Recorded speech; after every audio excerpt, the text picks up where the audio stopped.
When an ISIS jihadi renounces Islam and calls the Koran a book of fables, you should listen.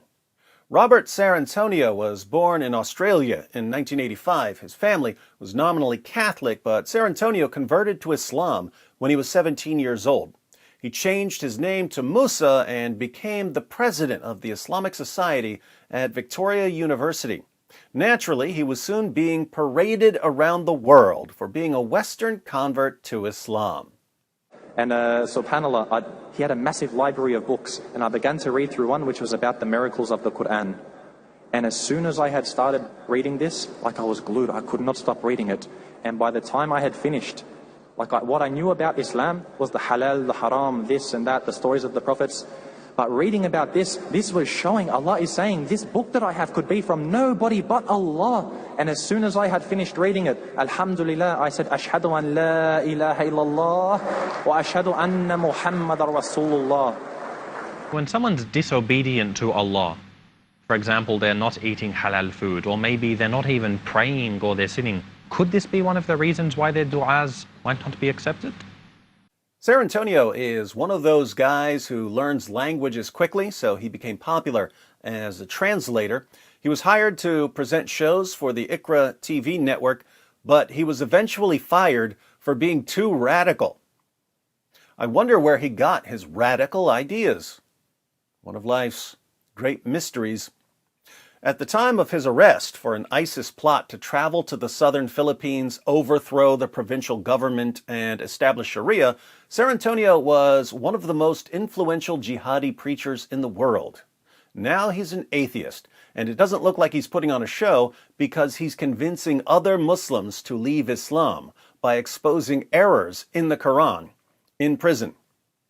There are a lot of things we could discuss about Cerantonio, but here I just want to take a quick look at one of the problems that started bothering him about the Quran. This is from an article titled, Why an ISIS Propagandist Abandoned Islam, from The Atlantic. The link is in the description box. We'll pick up the story after Cerantonio's conviction. In prison, he began to study the Quran in greater detail and focused on the aspects that most puzzled him.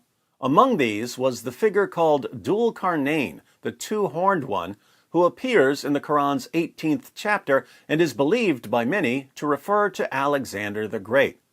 Cerantonio did not see a resemblance between Dhul Qarnayn and the Alexander of history, but he noted similarities between Dhul Qarnayn and a heavily fabulized version of Alexander's story written in Aramaic. He considered that the Aramaic version may have plagiarized the Quran, but after acquiring a copy of the Aramaic and translating it for himself, he determined that the reverse was more likely. I always knew that being proficient in Aramaic would one day prove useful. If you ask Muslims today about Dhul Qarnayn, they'll usually insist that it's not Alexander the Great. They say this because Dhul Qarnayn, according to the Quran, was a devout Muslim, while Alexander the Great was as pagan as you can possibly be. So, to get around an obvious Quran blunder, Muslims claim that Dhul Qarnayn is actually someone else, not Alexander.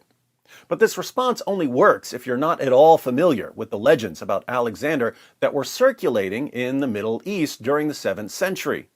Except for the part about being a Muslim, Dhul Qarnayn in the Quran sounds exactly like Alexander the Great in the popular legends of the 7th century, and he doesn't sound like anyone else ever. So when Muslims tell us that Dhul Qarnayn isn't supposed to be Alexander, they're just denying the obvious. Imagine if Muhammad were delivering revelations today in our time. He comes out and says, "I just received a revelation from Allah. It's a revelation about the man of the red coat. The red-coated one hath a white beard, and lo, he is jolly, and lo, he is a Muslim.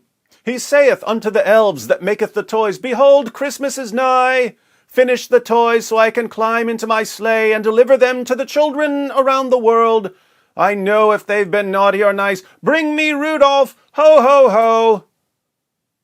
Anyone hearing that would immediately think, hey, wait a minute. That's Santa Claus. The story of Santa Claus was originally based on a real person, but now it's just a bunch of silly stories. The real person wasn't a Muslim, he was a Christian bishop. This can't be a revelation from God.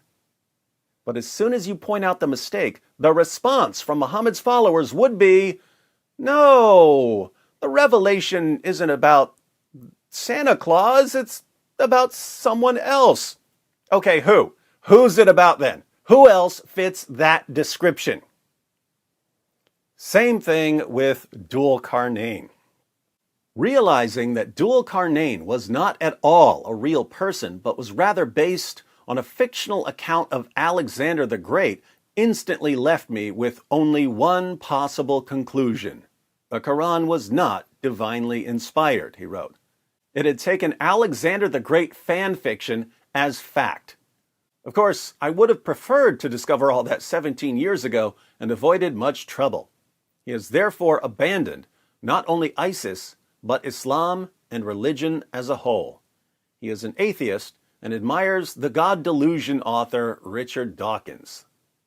Notice, because Cerantonio could read the Alexander legends for himself, he knew that modern Muslim responses to the problem were false. Dhul Qarnayn in the Quran is supposed to be Alexander the Great. But not only is Dhul Qarnayn in the Quran a Muslim, when Alexander most certainly wasn't, the stories about Dhul Qarnayn aren't taken from the actual history of Alexander the Great, they're taken from 7th century fan fiction. Muhammad took popular stories about a popular figure and turned the popular figure into a Muslim for his new religion. It's the same thing Muhammad did with Jesus and with so many others. This basic information about the Quran is enough to destroy the faith of an ISIS jihadi. And that's why Muslim sheikhs and imams lie about it. The average Muslim who says that Dhul Qarnayn wasn't supposed to be Alexander the Great isn't intentionally lying to you. He's just repeating what his sheikhs and imams told him to say. But his sheikhs and imams know who Dhul Qarnayn is supposed to be. So they lie about it to protect their followers from doubts. Can you imagine what would happen if basic information like this were common knowledge? What if, instead of Western journalists and educators constantly shielding Islam from criticism, they instead shared this basic information about the Quran until everyone recognized Muhammad as a really bad plagiarist? Yeah, some feelings might get hurt along the way, but wouldn't it be worth it to finally put an end to 14 centuries of jihad?